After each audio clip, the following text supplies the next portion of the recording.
Stop. If you are over 50 and taking creatine, or even thinking about taking creatine, this video could save your life. Creatine after 50 is not the same as creatine at 25. There are 4 types of people who should absolutely never take creatine, and the side effects of creatine after 50 including kidney damage, heart problems, prostate issues, and dangerous brain chemistry changes are being ignored by every fitness channel on YouTube. I am a men's health coach, and I am going to show you exactly who should never take creatine supplements, what creatine does to your body after 50, and why creatine side effects in older adults are far more dangerous than anyone is telling you. If you are a man over 50 trying to build muscle, lose belly fat, and stay strong without destroying your health, watch this entire video because the creatine dangers nobody talks about could be affecting you right now and you would never know it. The cardiovascular time bomb nobody is talking about. Here is something that is going to make a lot of people uncomfortable, and I think that is exactly why it needs to be said.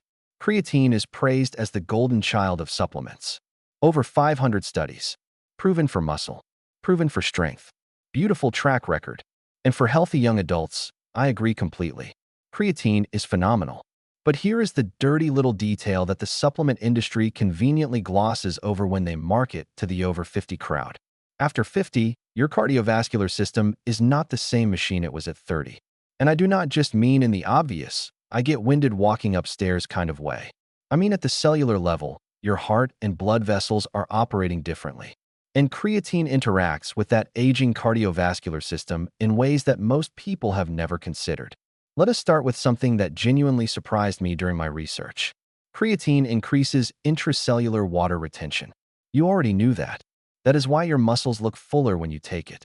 But here is what most people do not think about. That water retention is not limited to your biceps.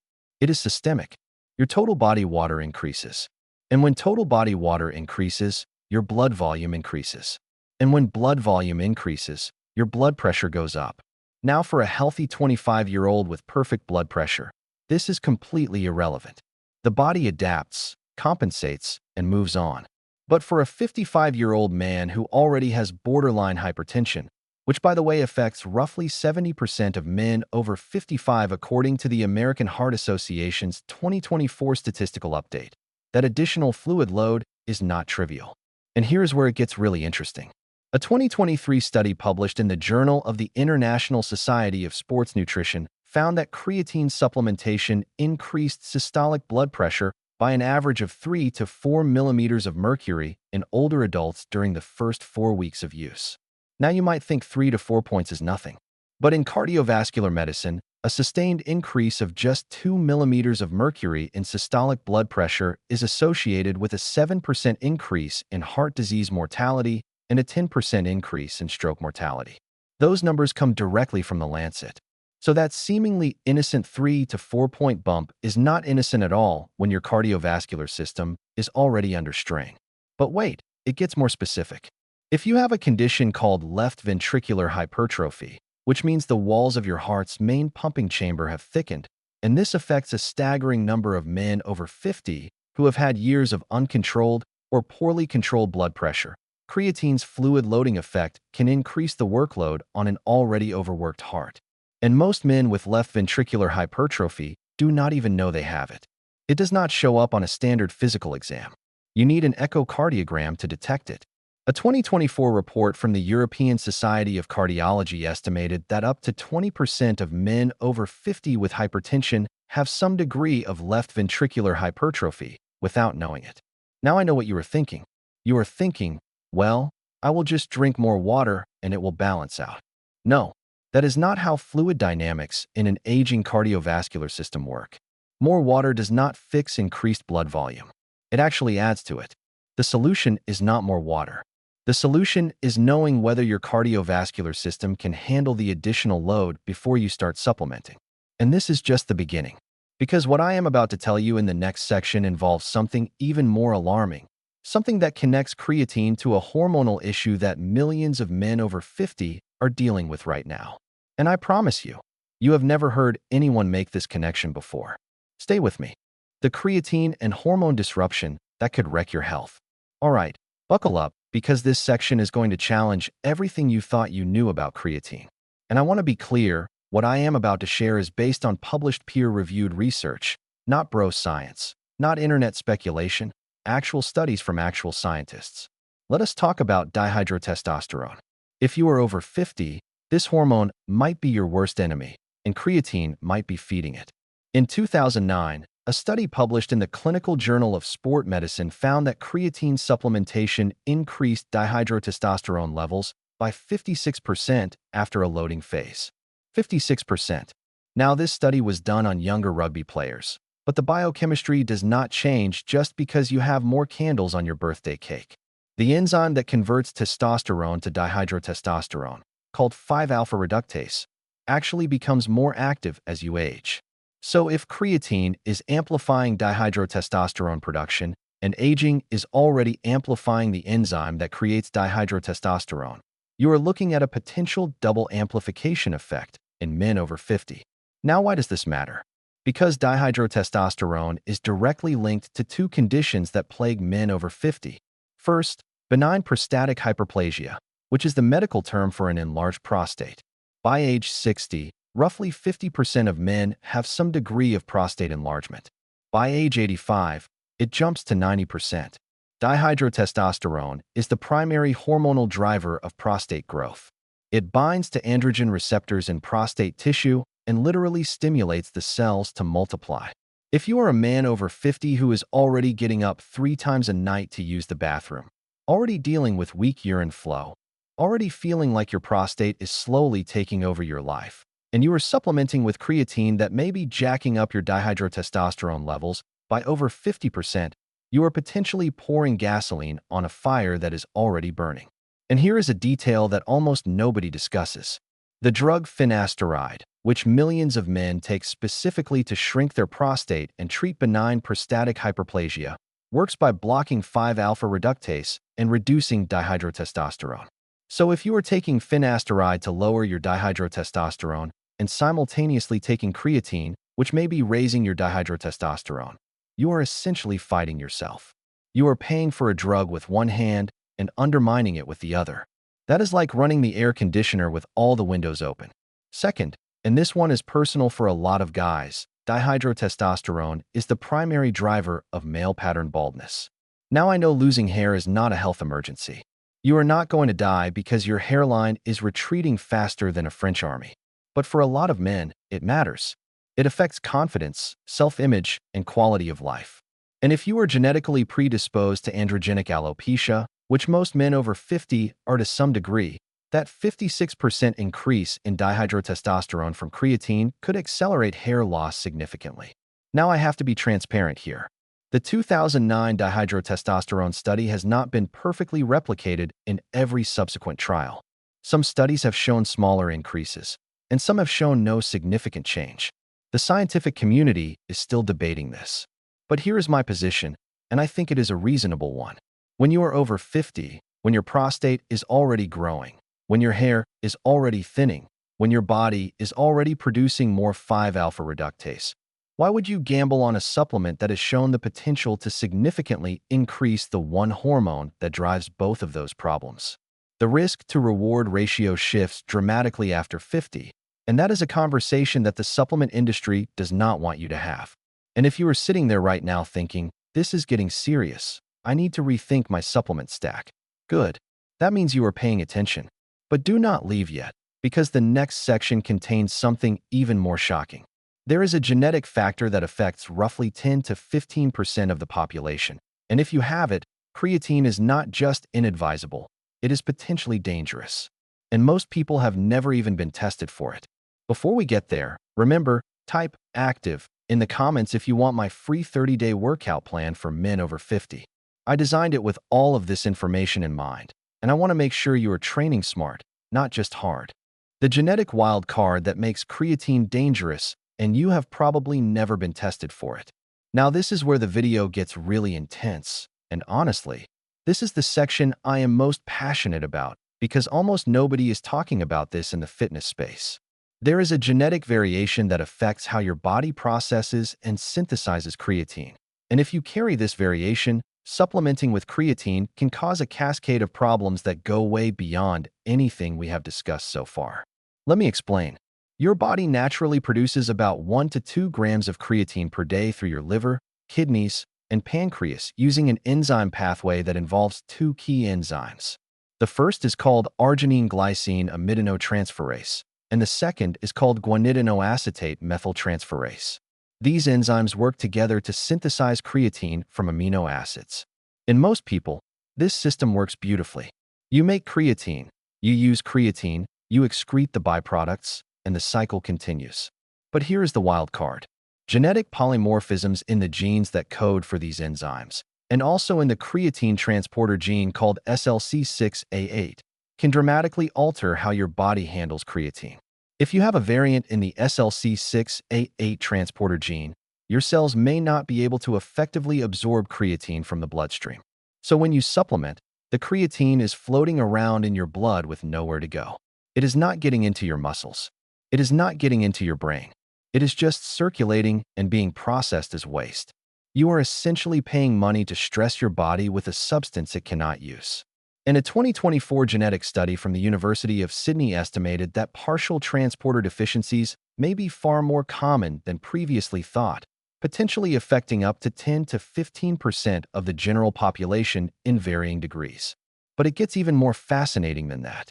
There is a metabolic intermediate called guanidinoacetate that builds up when the creatine synthesis pathway is disrupted.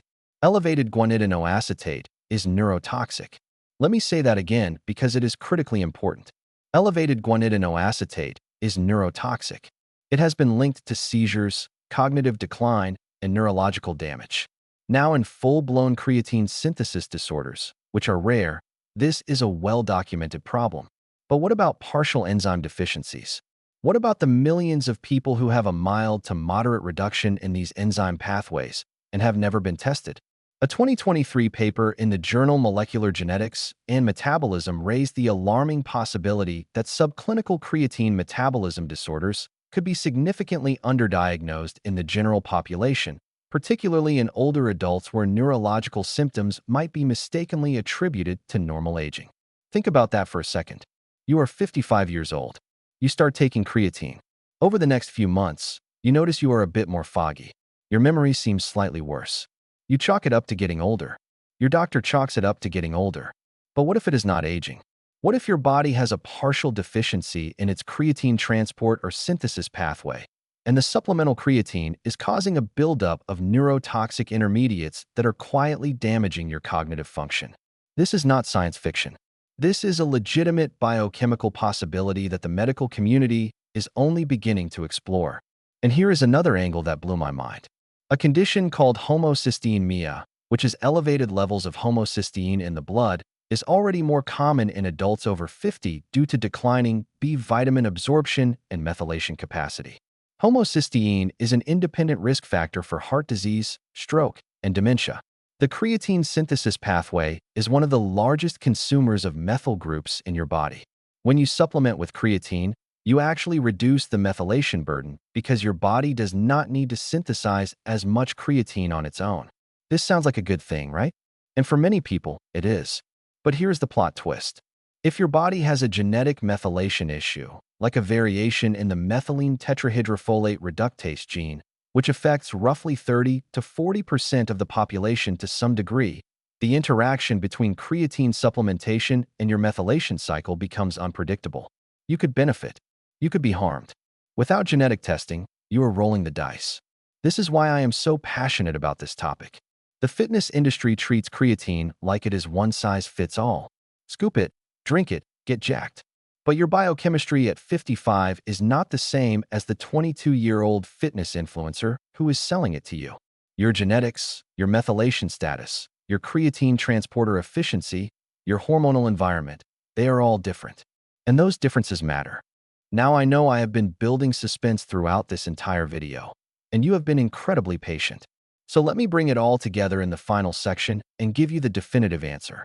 Who should absolutely never take creatine after 50? And what should you do if you still want the benefits of creatine, but you fall into one of the risk categories? Because there are alternatives, and some of them are surprisingly effective. The final verdict, and who should never touch creatine after 50? All right, you made it. You stayed with me through the cardiovascular concerns, the hormonal disruptions, and the genetic wild cards. Now let me give you the definitive list, and then let me give you what to do about it. Here are the people over 50 who should never take creatine, or at the very minimum should not take creatine without extensive medical testing and clearance first. Number 1. Men over 50 with uncontrolled or poorly controlled hypertension. If your blood pressure is consistently above 140/90, and you are either not on medication or your medication is not bringing it down adequately, the fluid retention and blood volume increase from creatine is a genuine cardiovascular risk. Get your blood pressure properly controlled first. Then revisit the creatine conversation with your doctor. Number 2. Men over 50 who are taking medications for enlarged prostate, particularly 5-alpha reductase inhibitors like finasteride or dutasteride. As we discussed, creatine may increase dihydrotestosterone, which directly counteracts the mechanism of these drugs. You are working against your own treatment. If your prostate health is a concern, and it should be, creatine supplementation requires serious consideration and a conversation with your urologist, not just your gym buddy. Number 3. Men over 50 with a history of or current risk for stroke or transient ischemic attacks. The blood pressure and fluid volume implications of creatine are amplified in individuals with cerebrovascular risk. A 2024 advisory from the American Stroke Association emphasized that even small, sustained increases in blood pressure are clinically significant in individuals with prior cerebrovascular events. Creatine is not worth the risk in this population. Number 4. Men over 50 who are taking certain cardiac medications, including diuretics, specific blood pressure medications, and anticoagulants. Creatine's impact on fluid balance can alter the effectiveness and safety profile of these drugs. A 2024 pharmacology review in the British Journal of Clinical Pharmacology specifically flagged the interaction between creatine supplementation and loop diuretics as a concern for older adults with heart failure. If you are on cardiac medications, your cardiologist needs to be part of this conversation. Number 5. Men over 50 who have not had genetic testing for methylation status or creatine metabolism variations, and who are experiencing unexplained cognitive changes, neurological symptoms, or have a family history of neurological disease. This is the one that most people will not expect to see on this list. But given what we know about subclinical creatine metabolism disorders and their potential impact on brain health, blindly supplementing with creatine when you might have a genetic variation that makes it harmful is an unnecessary gamble. Now here is the good news, and I do not want you walking away from this video thinking creatine is evil. It is not. For healthy men over 50 who have had proper cardiovascular screening, who do not have prostate complications, who are not on contraindicated medications, and who ideally have had basic genetic or metabolic testing, creatine can be extraordinary. The research on creatine for fighting age-related muscle loss is rock solid. A 2024 meta-analysis in the journal Aging Clinical and Experimental Research confirmed that creatine combined with resistance training improved muscle mass, strength, and functional capacity in older adults more than resistance training alone. The emerging research on brain health is equally exciting. Creatine may help protect against age-related cognitive decline, improve memory, and support overall neurological function in healthy older adults. For those of you who fall into one of the risk categories and are wondering what alternatives exist, here are 3 evidence-based options. First, beta-hydroxy-beta-methylbutyrate, commonly known as HMB. This is a metabolite of the amino acid leucine, and a 2024 study in the Journal of Cachexia, Sarcopenia, and Muscle found that HMB supplementation significantly reduced muscle loss in older adults without the fluid retention, blood pressure, or hormonal concerns associated with creatine. It is particularly effective for men over 50 who are recovering from illness or who have been sedentary. Second, optimizing your dietary creatine intake through food rather than supplements. Red meat and fish naturally contain creatine, approximately 1 to 2 grams per pound in beef, and 1 to 2 grams per pound in herring and salmon. By strategically increasing your intake of these foods, you can modestly boost your creatine levels without the concentrated dose that comes from supplementation. The increase will be smaller, but for men in risk categories, smaller and safer beats bigger and dangerous every single time. Third, focusing on the training stimulus itself. A properly designed resistance training program with progressive overload remains the single most powerful tool for building and maintaining muscle after 50.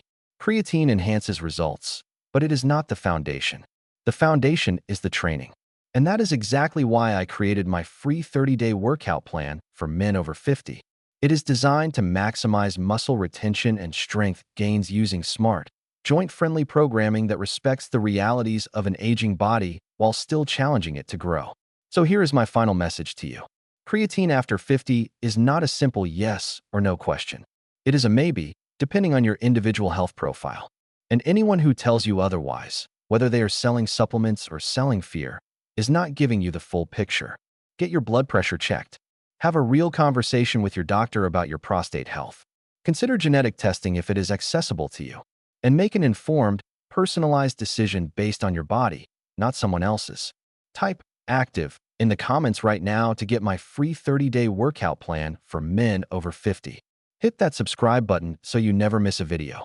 Share this with a friend over 50 who takes creatine, because this information could genuinely change their health trajectory. And above all, keep showing up, keep training, and keep making smart decisions.